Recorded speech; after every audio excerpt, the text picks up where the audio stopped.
Hello, hello, hello, and welcome to the first episode of our podcast where we celebrate the diverse stories and shared experiences of Black women all around the world. I am Cammie Red, one of your co hosts and the author of the book Dear Black Woman Letters of Love, Strength, and Empowerment. Today, myself, Lauren, and Nicole, who will introduce themselves to you shortly, will be diving deep into our personal journeys, where we've been, what we've seen, and how our backgrounds have shaped who we are. You'll hear from us as we share our roots, the countries that we have been in that we've called home, and the pivotal moments that defined our identities. From navigating cultural differences to overcoming common challenges and celebrating our unique triumphs. This is about us, dear Black women. So sit back, relax, and let's get into it. So, ladies, ladies. Yes, hello. Yes, I'm just excited. I'm just I so am so excited about doing this project with you two. Well, let's get into it. Nicole, I'm going to let you start. Go ahead and introduce yourself to the world and let them know who you are and why you're doing this. okay. My name is Nicole Davis.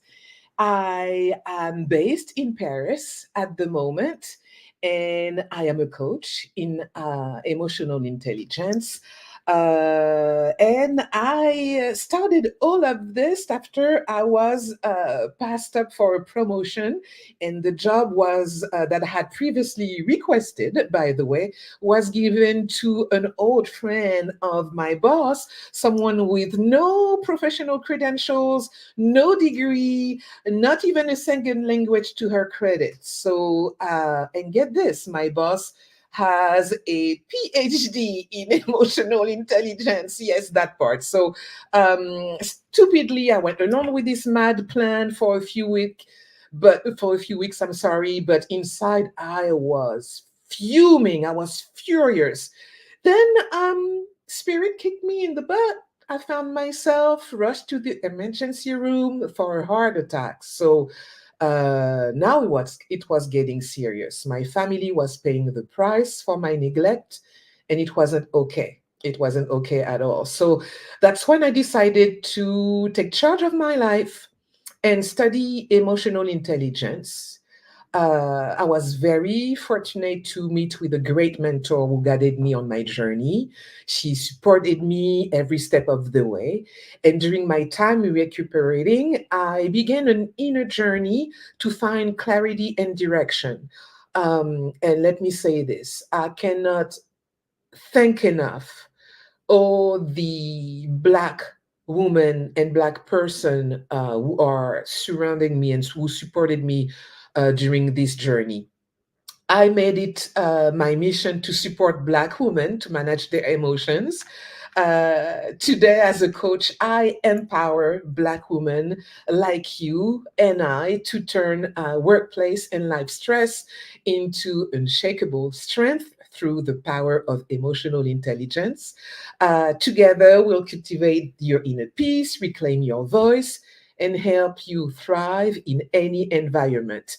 Yes, I did this. I did quit that motherfucking job for starters. Excuse my French here. And I'm still working on the legal details of my exit. My freedom time is coming.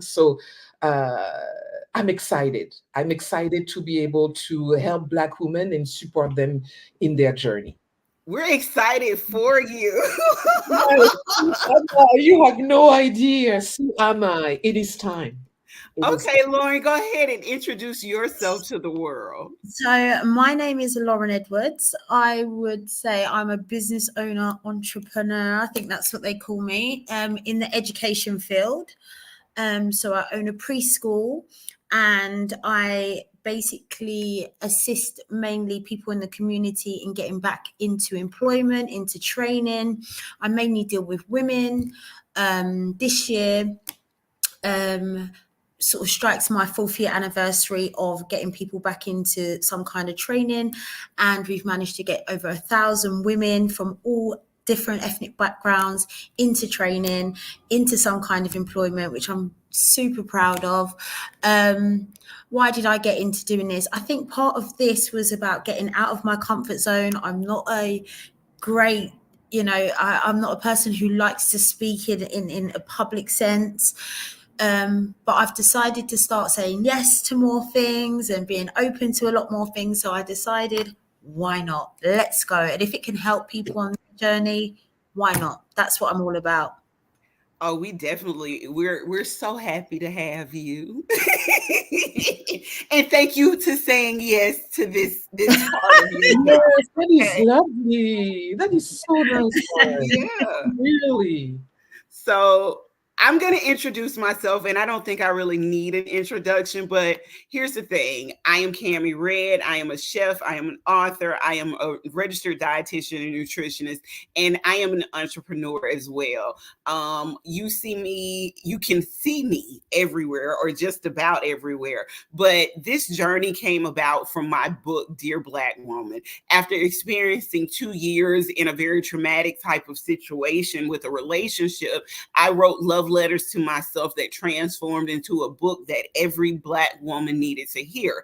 But what I did not know is how it would resonate with women all over the world. So I gathered my friends, Lauren and Nicole, to be on this podcast with me so that we all can share relatable stories from Black women everywhere, all over the world, to show you how our commonalities and how we may be in different places, but there are so many things that are alike about what we're going through and what we face on a daily basis.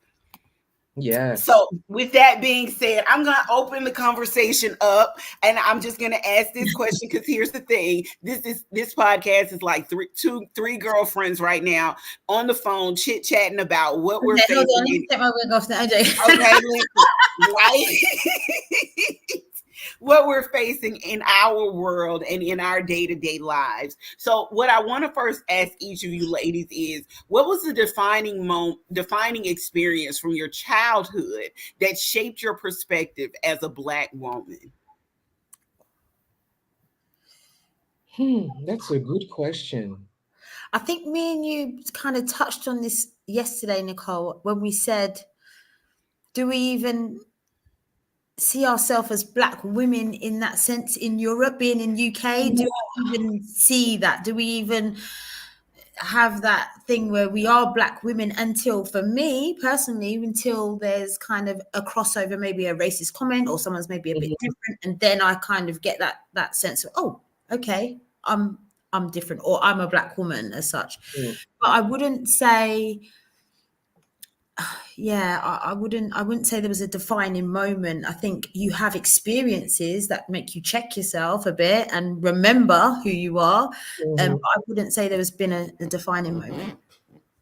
For me, because my parents are Caribbean from Martinique, there were always a disconnect between what I was living at home and what I was living in the world. I was a Black person at home, but I didn't know who I was, outside of my home. But I think the defining moment was when I went for the first time to Martinique, and I realized, oh, so many Black people. I had that in Atlanta. Funny Oh my enough, I think I God. had that in Atlanta. I I had was that moment. So I'm 16. actually thinking about it. Yeah, Yeah, Nicole. I was 16 and being surrounded by so many Black people and so many Black people that were seeing me, because there's really a particular thing, and I would say, especially in Europe, where you really feel unseen, you know? So, You feel unseen in Europe. The Black culture is not as prevalent as it is in the US mhm. because you guys had to fight Yes, tooth and nails for it. You Yeah. demanded it, yes. and let's say this, America is profiting of, Yeah, making they are. They out are. of. You said you said it right. Let's just put this in perspective. But for us in Europe, and I don't know how it is for you, Lorraine, but at least in France, uh, revendicating that you're a black person, people always looking at you like, I speak French, but I don't feel like I'm French. I feel like I am a African black woman. Hmm. I think I tell you what I've noticed, maybe in employment and in business, when I've been employed and they need a picture to tick a box. Hmm. Yeah. Yeah. Do you mind coming to take that Black person over here. picture? We need to tick the box. So I've noticed that that side of things has happened Mhm. a lot. Or an experience that I had, I own a preschool, and I hire, people that come and work with me, staff. And we had a young lady that came in as kind of like an apprentice junior practitioner, and we had a Christmas party, and I was like, yeah, and she asked, look, can I bring my son along to the Christmas party with the other children? I was like, yeah, of course, bring, and we had the party, and she said, look, my mum is going to come and bring some gifts for the staff and stuff. I said, yep, no problem. She was about to start work, her mum's come. I said, hi mum, whatever. Then I think on the Monday she was supposed to come, she didn't come in. And I said, oh, I rang her and I said, oh, you're not coming in? She said, no, my mum said I'm not allowed to work for black people. Yo, What? So that, that was one of, I am not allowed to work for black people. That was the first thing for me that was like, Nicole put her glasses on when you said. Nicole went, yeah. But What? no, let me say this to you, Lauren. That right there, that translate across everywhere, because even here in the United States, yeah, as a black business owner, we still face those things. I remember watching a TikTok where this girl, she thought that she was entitled because of her skin color, and she was working for a black woman, and her mother came in and wanted to fight with the owner, and the lady said, do you realize that this is my business? Do you realize that I don't have to I'm never yeah. looked at as the owner. The audacity, though. I know, right? The Every audacity to time tell. I Yeah. go into my businesses, it's quite nice in some respect, because I can kind of go in and go out, and I can actually see what's going on without people actually knowing who I am sometimes. So like a undercover boss. But Lorraine, I love the way you think. Yeah. sometimes they don't know that they don't. I love the way, and that's the way to do it. Yeah. But no, the audacity of her mother putting that and instilling that into her, because she's going to be defeated or set back for a long time. I don't know, like over here in the States, we do have quite a few black business owners, quite a few black CEOs, Yes. quite a few black people who have achieved that level of being the boss, whether it's in their own business or in someone else's business. So how is she going to ever make it in the world having that I actually attitude? was really taken back by it, because it was the first time, I think, for me, that it was, I just go about my everyday. Oh, you need a job. I started with community. My whole background is community engagement, community well-being. I help. So, even the nursery behind it, it was about me helping people who want to get back into employment and training. One of the hurdles was expensive childcare. So we produced a nursery that was cheaper. So I like to think of myself as always sort of hiring people that might not always get hired or might not always be given a chance. So the girl already, I think, wasn't really one of those people that could walk into a job. She's probably one of those people that probably would struggle. But I was like, no, I'll give you a chance. You always have to give people a chance. And I Look think at she you was being a black woman. look at you being a black woman, always trying to nurture and take care of the Stick, other stick, stick. people. Okay. Look at my face right there. Nicole, can you put the F-bomb in there for me, just so I can just feel like you're here? I'm giving you an F. You're not here to rescue nobody. People have agency. They are able. Just No, do I what know. you have to Yeah. do. This Look, as Nicole would normally say, fuck them. Yeah. that's why I said, Nicole, give me an F-bomb. Let me know you're there. What the fuck is this? what? What? Really? Really? What? But the thing is that this is the way we are. We are nurturing, we are giving, we are sharing, because we have many Black women and Black people as a whole really have a deep sense of empathy, Yeah. like truly someone gonna like I've been the recipient of act of kindness by Black people like you wouldn't believe, really. And that's our thing, and we need, at some point we need to stop doing that. Of course you didn't know your employee and her mother would be reacting like this, but it is to say that really, God, We go even, through things even when we try to do something good, it can because we always. don't look at ourselves as Black people. Sometimes we just go along about our business, and then Well, someone has see, to remind us that we are. Do you see that what we I are mean? Black. Yeah. And So, that's everywhere. That's not just where you are. That's exactly, everywhere. exactly. So We have in our hearts, we are natural givers. You can go back in history, you can go back in time, and you can look at all of the things when Europeans invaded Africa, how we welcomed them, the gifts that we gave them, the things that we showed them, the lessons that we taught Yeah. them, only for them to turn around and enslave us and take us to their location for us to work for them.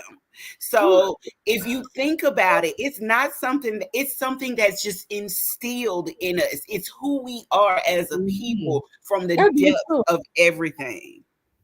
I believe so. I believe so. But also, I yeah. think I grew up in a very white suburban area. I still live in that same area, and I suppose now I'm thinking about it in depth. Another thing that happened to me when I was younger, I'd say, going on like the school bus or whatever when you was going into secondary school. I don't know what you call it in the US when you're kind of like 13, 14. Middle school.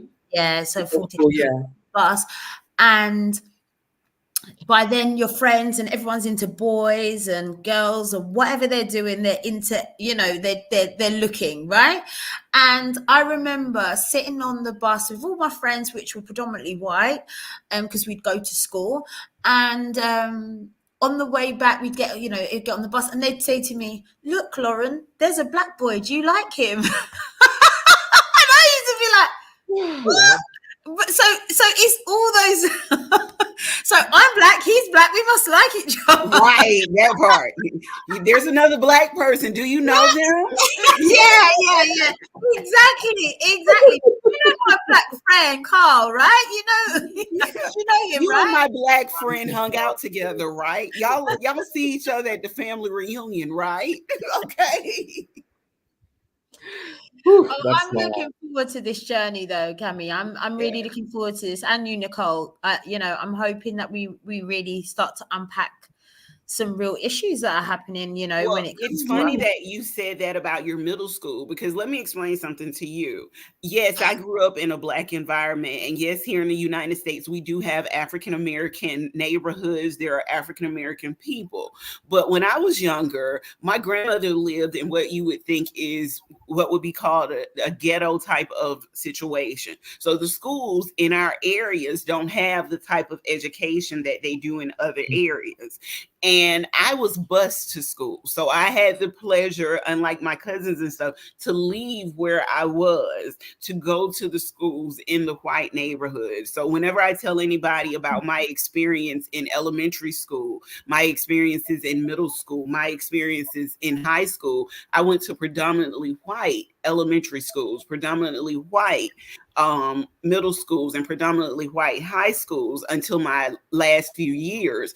And because my father worked in government here in Georgia, I actually hung out and went to those events with my dad growing up where it was predominantly white political figures. Right. So my tale is a tale of two worlds, of that code switching, so to speak, where you Same. have to act one way at home, but then when you go out into the world and out That into is my life. public, you've got to act another way.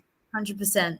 That's Yeah, like exactly. for my real name is Camila, and it's African and it's Arabic. Nobody, while I was in middle school, elementary school, or high school, pronounced my name correctly. None of my teachers, they didn't even care to. If I corrected them, they Wow. still say it the wrong way. So the experience of being a Black woman and dealing with all of those issues, it's the code switching for me. It's what Yes. we have to do on a daily basis All in the our time. lives all the All the time. all the Yeah. time. You know what? It's funny you say that, Cami, because whenever I used to go for an interview, so my name is Lauren, my surname is Edwards, which is they're all very English, Yeah. British. Yeah. Yeah. The area in which so whenever you submit a resume, a CV, it's Lauren Edwards, and then you've got this like suburban white neighborhood. Yeah. So whenever I would go to an interview, you would see the people going, "Hi, Lauren Edwards," and then I would stand up. But they're looking for someone else, and then they'd go, "Oh, Ooh, hi." They It were what not was expecting a time. Black woman. They was looking for that white girl that lives in that suburban Yeah, neighborhood. They the were name. probably gonna hire you They go, until, yeah. "Oh, okay." wow. The joys of being a Black woman in white places. So, what Yeah. about in France, Nicole? What Same would you thing say? here. I grew up and I went into private schools. Wow. So Okay. my mom was really, Caribbean mothers. They sent you to private schools. There's no nothing around that. So I was for the longest time until late middle school, the only Black girl in Wow. my class. The Wow. only Black That girl. had to be And difficult. only Black girl at school, only Black girl at work. Yeah. Yeah. Coming back to France after the US, only Black girl in the workplace. I was like, I'll be what? I'm not gonna drop another fuck bomb, but No. What did you just did? You did. You did. Well, so it really felt like I was still in the end of the 70s, going back to the workplace in France, and I'm like, I cannot believe I am still the only Black person in my Mm-hmm. department. Mm-hmm. There were another girl who is lovely, Agnes. Basically, she had been the only Black person. For a while, she carried that torch. So, She was probably so happy to see you. She I was was like, like, wow, this another is Black really cool. person. Really, really cool. But I was like, wow, in 2021, because the thing is, because I lived in the US for so long, for over 20 years, in my work experience, I was really lucky to experience Blackness in the workplace. I worked for Black CEOs, an all Black team, Black colleagues, and I was like, oh yeah, like this. Or brown people. My one of my boss was an Indian gentleman, uh, Mhm. from a thick face, and it was lovely. We had such a diverse team. I was French. There were English people. There were Spanish people, Asian people. There were people of all kind of race. I never felt so at ease at work that in this that's place. good. By the way, it was lovely. This boss taught me a lot about what it is to really bring people on board, how it is to really lead from the heart, how it is to try to be a leader and do the best you can. I really had great friendship there that I'm still friends with. I had a good friend, Carl, and another friend of mine, Manny, who is lovely. Uh, they were like some really cool people. You know, the baby's nest match something maybe wasn't satisfactory, but I learned a lot. So coming back to France and seeing this, I really felt isolated, you know, because there's a particular thing in the US where, as a Black person, you feel seen. I never felt so Black as when I was in That's the why I US. said when I went to Atlanta, I think it was the first time. I mean, I've been to Caribbean, obviously, you know, my parents are from Jamaica. So yeah, I've Yeah. been there before. But when I went to Atlanta, there was something about it. Ooh, there's something in the air. It's the Black. No, not that, not that. Behave, behave. Yes, yes. So many good, so many motherfucking good-looking Black people, women, men, and we're like, oh, that every day, all day. What the fuck? Oh, It was. It was the only place I cried when I left. I cried. oh, listen, Yeah, because let it me was tell like you. there was something there that just made me feel like, you know, when I switch on the TV, there's people that look like me. There's doctors, there's nurses, there's people all over in all different professions that Yeah. look like me. And when you come to somewhere like here, you're literally, I mean, I will tell you this week, I went into, so I still work for a corporate company 3 days a week. And I went in to do they do like a monthly, you know, if the whole company has to come together Yeah. because everyone works from home now. And I looked around, I was like, hold on. There was like 10 Black people before. Now there's like 40 Black people. And I was like, where's all these people come from? But I know there was a massive sort of, when the Black Lives Matter thing came about, Mhm. there was a whole big thing where they put together like a committee of ethnic minorities. I was part of it, you know, I had to tick the box. Good. What can we do? What can we do? And I said, why don't you take names off of resumes and CVs? Just take the name off. You shouldn't have, you know, if you're hiring, you shouldn't That's have a a very name good point. That's an excellent point. That's an Well, excellent see, because you're because right. the thing is, in the US, bias. you don't put your age. You're not entitled to put your picture as well, nor you put your address. But see, let me tell you this. In the US, they still do what they do in the UK. They go by name. So Yeah. if your name but see, let me give you some hip to what's going on. You got so many people trying to adopt a hip hop and African American culture that now Keisha can be white, Black, or Indian or anybody. Whereas in the past, I would only put the first initial of my name, K, and then put my last name But it's the because surname. It's yeah, the surname a lot of the time here. The last name, that's uh-huh. what we're looking at. And I actually remember one of the directors at the time saying, oh no, because I wouldn't want to walk into a room and be surprised. What's that mean? That means I don't want to walk into a room and see a Black person or Or a Asian, or or Asian Asian, person or or a Yes, person or of color, brown, any or person of because color. what they tend to do, you got to remember, if you've got a first name and an African surname, a lot of the time, unless it's going to fit the profile that they really want, then they're like, no, that's not going to be for us. We don't want that. Yeah, So they that's still do that here in the United States, just so and you know. So when you go to look for jobs, like, yes, Atlanta is quote unquote the Black Mecca, but in other parts of the United States, we don't have it that easily. yeah, That's why this city has become such a place of joining together Black people, because unfortunately, in this city, we fought for that. You got to think about all of the civil rights people that came from this city. Yes, Dr. yes, Martin Luther King was born here in this city. yeah, So we celebrate that type of stuff. However, I've lived in South Carolina. I've lived in Texas. I've lived in Florida. And Yes, what's the difference? yes, we have a thriving community everywhere, but no, we're not treated the same. We're not looked at the same. You have to go and find your communities when you move yeah. to certain I agree. areas. But one Like thing you, I will say, Cami, which I totally respect, and I know it doesn't make it right, but what I will say, the US versus the UK, I don't know France, probably France, is the US, if people have got racial issues or issues around race, is very open. In the Mhm. UK, it's very subtle. It Like is, but it we want to isn't. do it with a little bit of a Let bow me on. give it to you on politics level.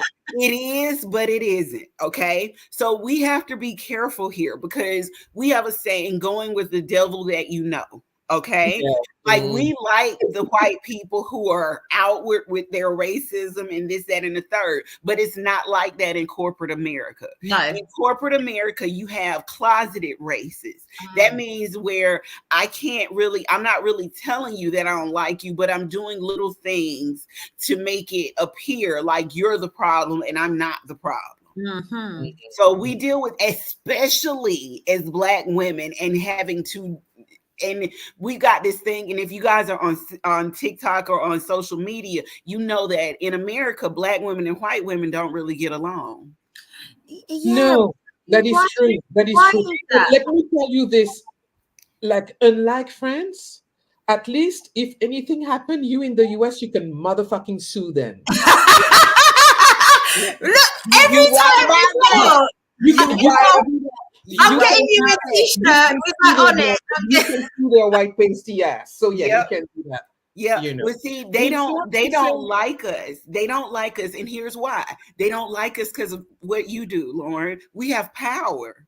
We have unmistakable, undeniable power. We're the most educated group of people in the US. that So is we go in and we take jobs that they're used to just getting because of their smile and they're flirting with the boss and they're doing all of that. But we go in and we're qualified. You yeah. understand? You Mhm. cannot deny my qualifications to take this. Exactly. Yeah. Exactly. So what they do is they nitpick with us. And so Mm. then we become the angry Black woman at work. You understand? Mhm. So we have some of the same struggles. It looks different here. Just like you said, when the incident with George Floyd happened, what really made me understand that it wasn't just a US thing was the fact that every Black person around the world decided that this was time for them to step up and step Had out as enough. They had well. had Yeah. enough. Yeah. Everyone Yeah. had So, enough. Because like, even they, in the UK, in Australia, in South America, in Canada, it became clear that the United States is not the only place that has a racial issue. Yep. yeah, Yeah. yeah. The 100%. the thing is just this is really close to how people feel with themselves, their emotion about themselves, because I was also very lucky to had wonderful white friends that understand my plight, that understand my fight, that understand the situations and conditions that I had to to to um to deal with, but it's not most of them. A lot of people still need to do the work. Mm-hmm. Yeah. A lot of people still need to do the work. And in order for us to be a more integrated, interconnected community, we need to understand that we can learn from anyone. Well, It I think doesn't that's matter. what this does as well, It because, like doesn't I said, matter. I didn't Doesn't matter realize the that color of we cross over so much from conversations and stuff. We cross over. There's as a Black women, there is, we could probably pick 10 Black women from all over the world, and we probably still have very similar stories, no matter what, no matter where we are. We Yeah. have similar stories, I think. Yeah, it's Yeah. just it's it is time for change. It is time for change. It is time for fairness. It is time for really looking inside of us, of what we can do better, and really making an effort to understand each other better I at have a the question for you based off of what you just said. Now, on my list of the questions in case we get stuck, it's so funny you say that because I was going to ask, how have the environments you guys have lived in impacted your sense of community and connection with other Black women?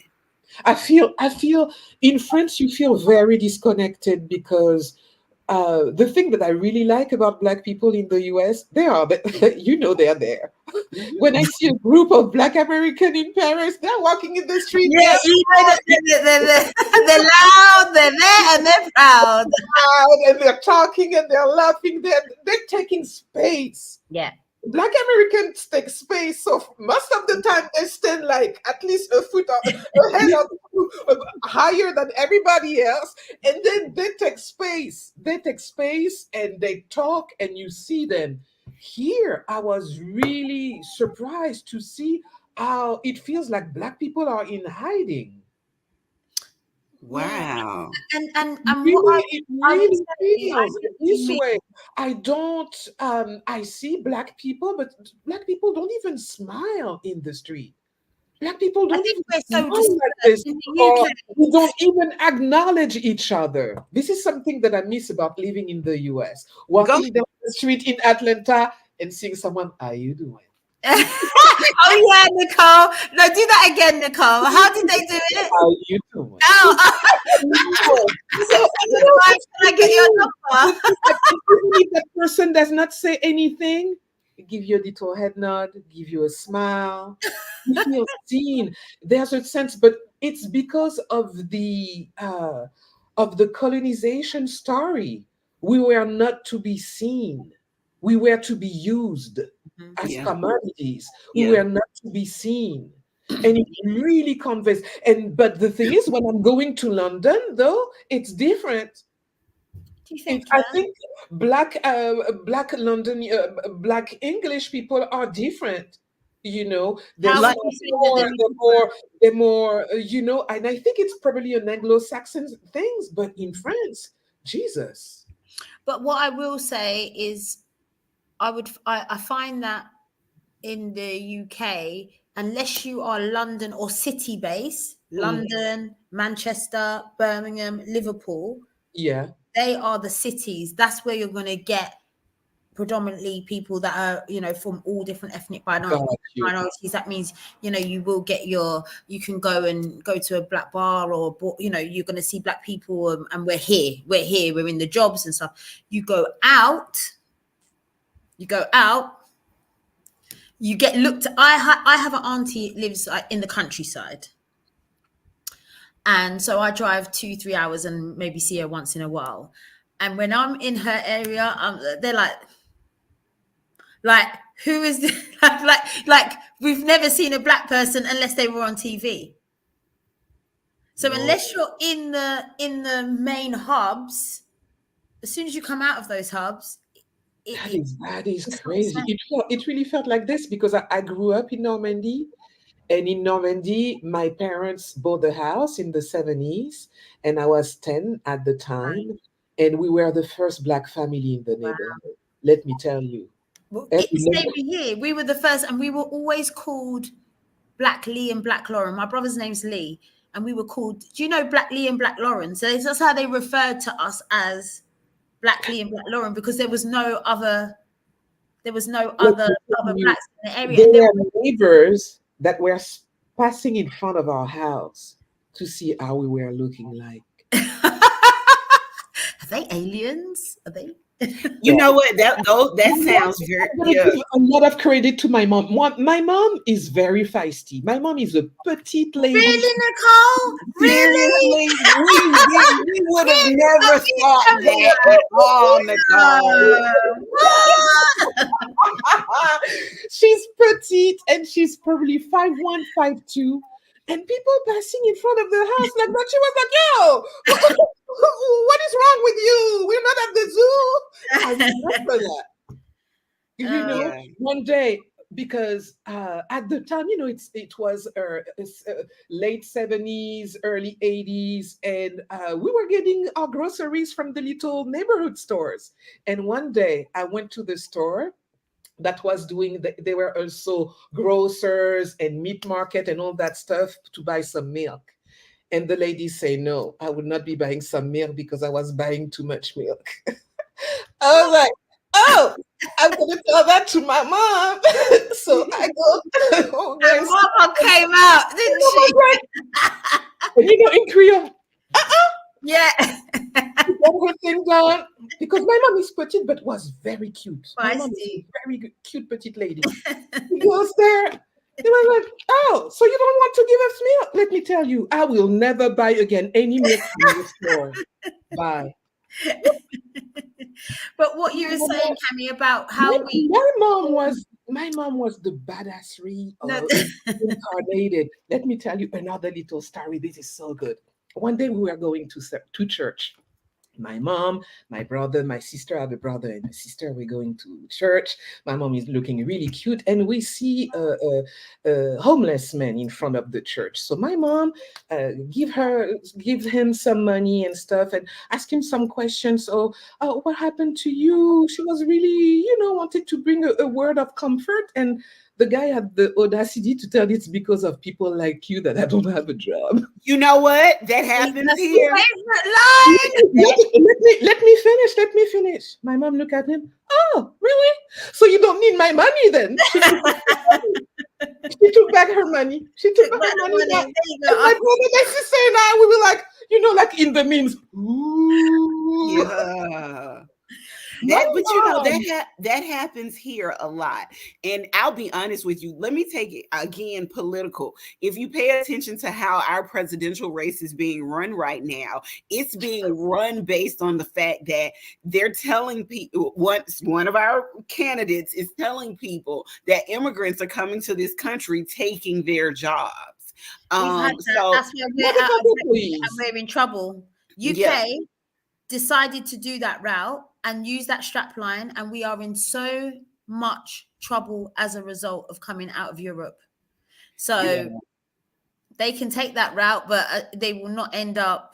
Good No, luck with he that. doesn't. Listen, I'm going to go back to what we were talking about a few minutes ago when you were saying in the cities of the UK, that is where, you see a lot of African American, Black UK people. I'm used to being in the United States. Okay.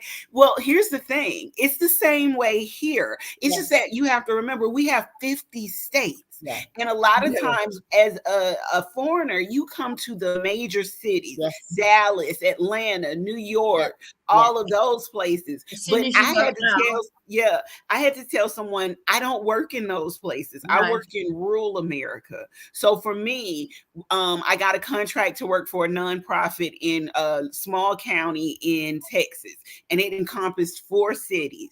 Well, first of all, I fight a fact that I'm Black, but I also fight against the fact that I'm a woman.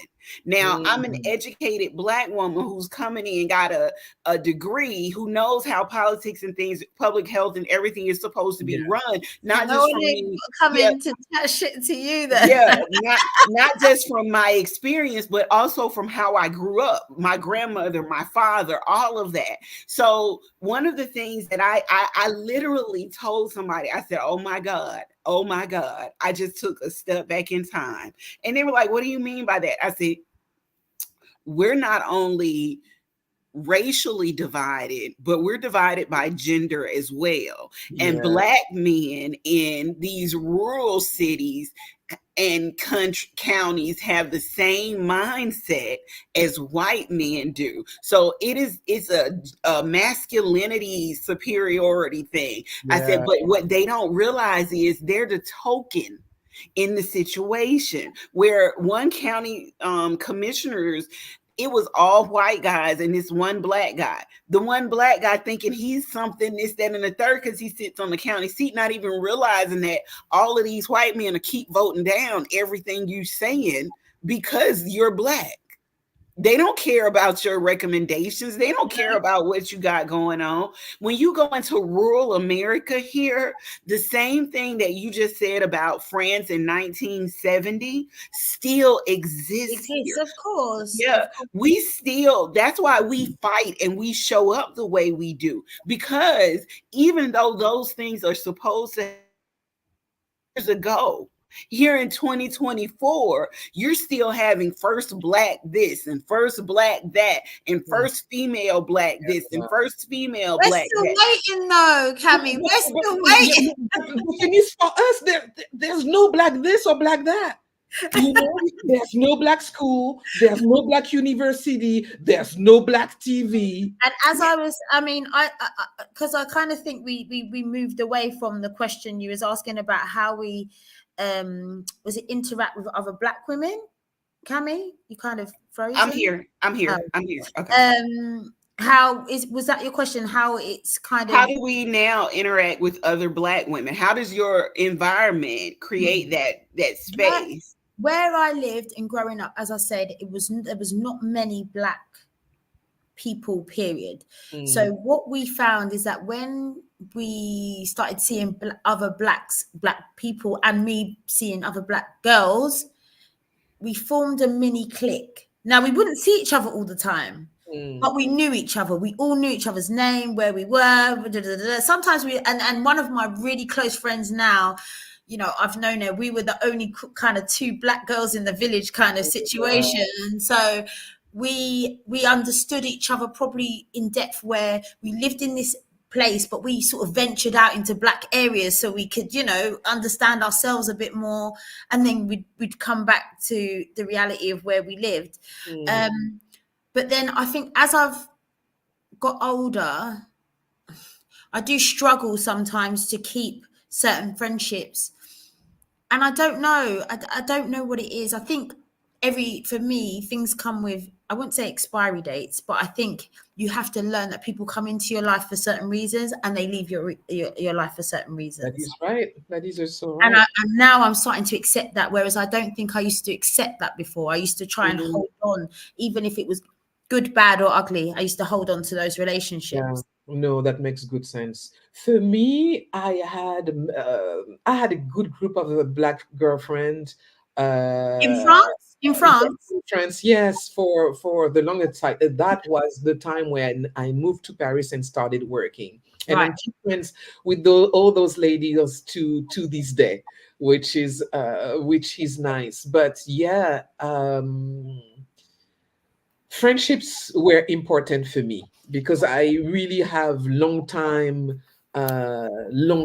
friendships, and I'm thinking about that now. It was a really good question because that allowed me to reflect. And think about my friendships are like a long time friendship that I know, like since my child was little. So yeah.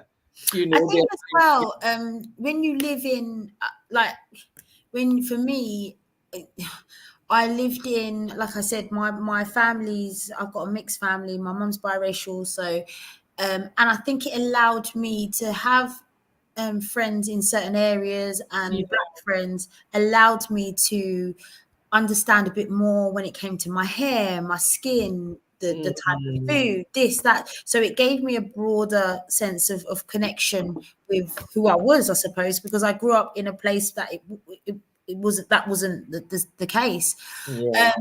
But yeah, I think strongly that I will say black friendships, though, my black friendships are very different to my white friendships, and sometimes it's positive and sometimes it's not positive, and I don't know why. Can you ladies hear me? Yes, we can. Yes. We can Hey, Cammy, I had to get up and move hi. around Hey, for a welcome minute. back, Cammy. Welcome back. Yeah. I can't see Nicole, but if Nicole, if you're still there, continue to talk. I Okay. see you, Cammy. I see Drop a F you. bomb, Nicole. F bomb. Drop a F bomb so we know you're there. I'm still here, ladies. I'm still here. Yeah, no. So, The thing but is, no, because I wanted to say, I know that here in the United States, it's very different with trying to it's different.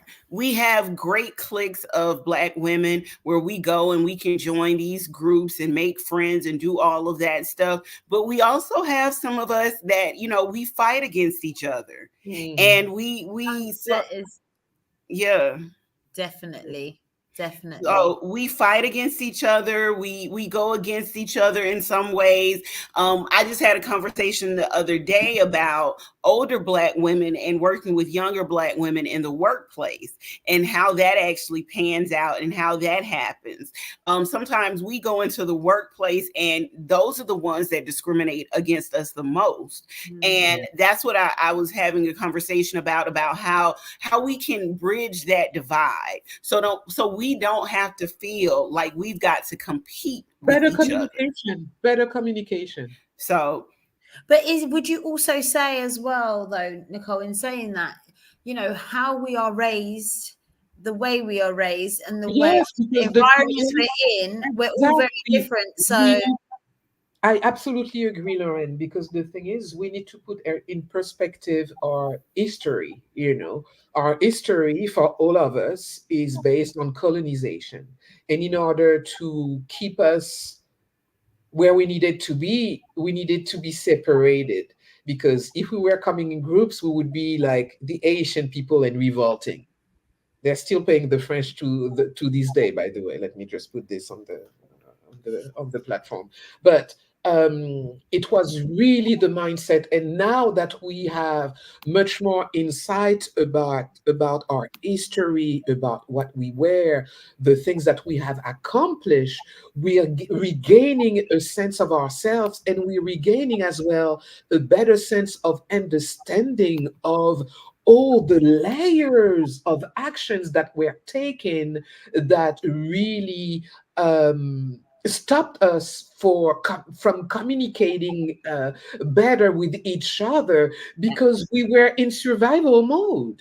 We were in survival mode all these, during all those years. All our ancestors were in survival mode, needed to raise 5, 10 kids. My grandmother raised 10 kids. my it's a, grandmother did too. My On I, grandmother every had 11 morning, kids. my grandfather passed away. So 10 kids on her own. She sent everybody to school, fed everybody. Yeah. You I know, will say in my older years, um, you learn to understand where I wouldn't say where everyone kind of has a place within my like friendship, yeah, no, I get what you're Yeah. saying. Yeah. but Yeah, yeah, some are like the party friends, and some of the yeah. Yeah. That's the one that you Yeah. need Yeah. the ones you confide in, and but I do think that when you talk about divide, I do believe the initial thing always for black women is to clash first. Sometimes you Yes. get through it, and you get to the other side and you love, but I can't count the amount of times that I've got friends with for 20 years, and we've fallen out and we've come back together and we've fallen out and we've come back Mhm. together and we've fallen, and a lot of the time it's because of the same thing. But sometimes you just need to understand where people, like I said, when you keep holding on to something where you don't need to, you can say it's fine, like this was The thing is, great and friendship when and we to were come back here. to our history, we don't need to bring everybody along with us at the end of the day. But 100%. you also know that a lot of this has to do with colonization as well. That's what Nicole was Exactly, saying. that's Yeah. what I was That's what saying. Nicole was just saying. Yeah. That That's what I we was saying, because that's a sense of this is why it is so important to work on ourselves, so we can understand the emotional impact, but also the societal. excuse my French here, the society impact on the way that we were living for our ancestors as well, and how it impacted every level of Black people's lives. Mhm. Truly, I have a better understanding now of my parents and what they were, and what and their gift and their shortcoming, because my parents were never taught all the things that I am taught now. Mhm. That I can relate to through therapy, through healing, through talking with my child, because we didn't have that communication with my parents. My dad never told me he loved me. Yeah. And you know what? I think I grew up the same way. And I'm finding that and I think I had this conversation with you, Nicole, Yes, I that think so too. me coming back home to Atlanta from Texas not only was a healing process for me, but it was a healing process for my parents as well. So I had Yeah, to have conversations with my parents about some of the things that they had done in the past, but also some of the things that they were continuing to do so that I won't, as a parent, make those same mistakes. So I talk to my son. I'm very communicative with him. I make sure he knows that I love him. As a matter of fact, I fuss at him for not even calling me as much as I have to call him just to That's let me know he's okay. So, yeah, yeah. No, no, so it's a thing that it's just really understanding the core of what we are as Black people, and deciding what we want. My thing for me is always to do my best to be kind, welcoming, and loving towards a Black person. yeah. Always. If I can be of help, I will be, you okay, know. ladies, we're going to wrap up because we're almost at our 1 hour mark. But before we do, I have one more question for you, okay? In what ways do you think your story can help other Black women who are navigating their own paths in life right now? We'll start with you, Nicole. Whew. So they can do it. I'm an immigrant. I lived in the US. I came back to Europe. Lord, I've seen many things. Jesus, I've seen many things, but you can do it. Uh, you are seen. You are loved. You are able. Don't doubt yourself. Don't listen to uh, to the naysayers. You can do it. You have agency. You have intelligence. Go for it. I love that. I love it. I love it. Okay, No, no, Lauren. I'm there with Nicole. I'm on her journey. I'm buying the t-shirt, Nicole. Lauren, what about you? Tell us. Do you know what? Like I said, I think for me, this is very personal. So I'm hoping that as I sort of unload my own personal experiences and being in the UK and where I'm from and what I do, I'm hoping that that can be genuine and people can just see that I'm just trying to learn at the same time as teaching. So I want to be able to do both, and I'm hoping that I just come across as being a genuine regular Black woman from UK. You Yeah. are, you are. That's why we had to have you on here. Like Yeah. we kept telling you, hey, there is nothing to be nervous about. We're gonna be all on here together. You, me, and Nicole. Like Nicole said, three girlfriends having a chat. I We're just know. doing it live now.